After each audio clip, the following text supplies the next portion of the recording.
So a lot of people struggle with this, especially women, because let's be real, it can be hard to set that boundary. We're socialized to not come off as rude, to not hurt people's feelings, and this goes double if you are a woman or you're a girl. But rejecting people is an important thing to know how to do, though. And one of the big keys is that you have to make it clear from the beginning that you're not wanted. Hi, I'm Day. I give advice on how to navigate social situations and how to avoid social awkwardness. So thing number one, the very first thing that you need to start doing if you sense that somebody's trying to talk to you and you're not into it, you need to start showing them that you're not interested with nonverbal cues. You need to start communicating disinterest with nonverbal cues first. A lot of the times, people can read nonverbal cues and they'll understand what time it is and they'll back off and nobody gets hurt. So what this is going to look like, less smiling. So if you were previously, you were smiling, you were engaged, you were being friendly, that's going to turn into less nodding, less detailed answers. Start giving shorter and shorter answers.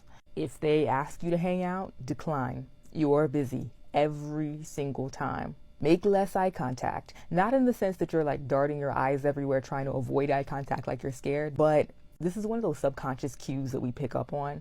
Lack of eye contact communicates disinterest. Now, I know for people who are autistic, a lot of autistic people watch my content. I know that a lot have trouble making eye contact. I'm not talking about that. But generally, lack of eye contact communicates disengagement and disinterest. If someone picks up on those cues and they respect boundaries, they will know that that is a clear sign to go away. That is a clear sign to back off. You are not interested. If the person does not pick up on those nonverbal cues and starts trying to flirt with you more aggressively, be deadpan every time. Miss the hints that they're trying to give. You can even do a little, act a little bit confused and act a little bit taken aback that they're doing this. All of that signals that you don't have that kind of relationship and you're not here for it.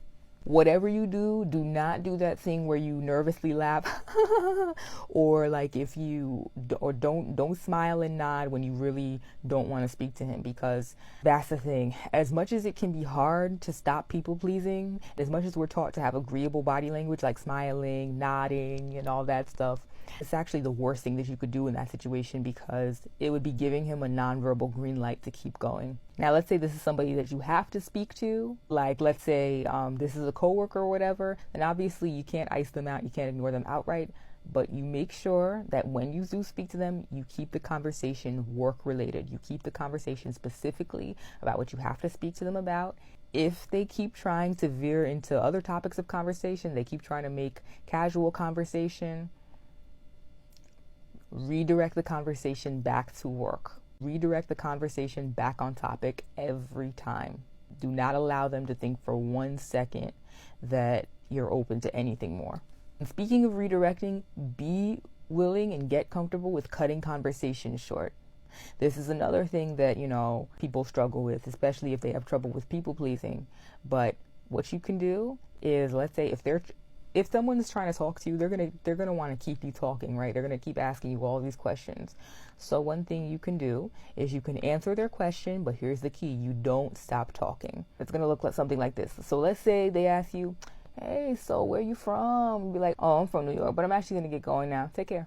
You have to take care just to not be too rude, because okay, I'm gonna get going now, and just walking away is a little bit abrupt, but it still clearly shows you're not interested in talking. Now, even the example I gave probably is going to feel rude the first time you do it. That's okay. It's supposed to. It's going to feel like you're being short with him, because you are.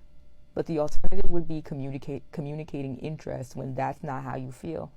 And that's not going to work for you. That's going to put you in a situation that you don't want to be in. To some degree, you got to lose your fear of coming off as rude.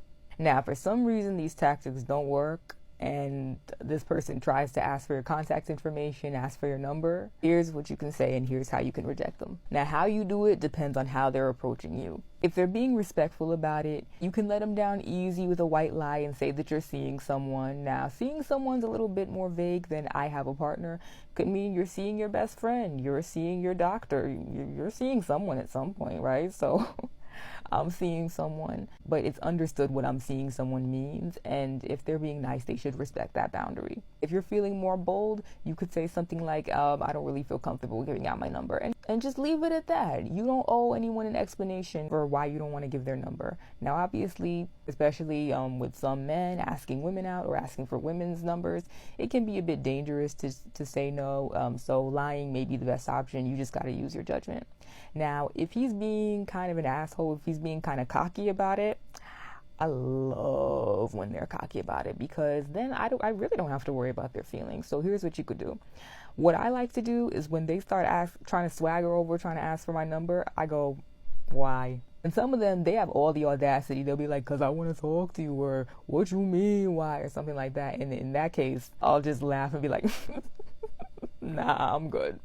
Nah. Now, if this is somebody that you're going to have to see on a regular, like maybe this is a mutual friend, or maybe this is a coworker or something, and they ask for your number, then in that case, something you could say is, oh, I think it makes more sense to keep it on Slack, Teams, Facebook Messenger, Instagram, whatever the case is. If you want to let them down easy and soften the blow, you can even say something like, oh, I'm not really a good texter, or something like that. You can blame it on yourself.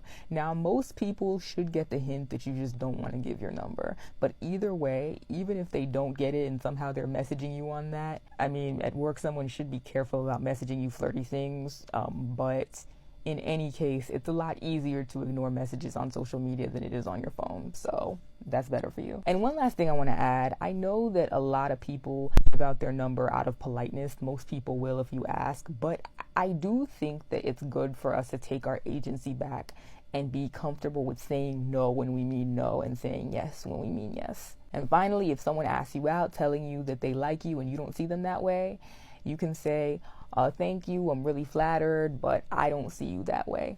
Don't feel pressured to say anything like, but we can be friends, unless you're actually interested in developing a friendship with them. Remember, no is a complete sentence.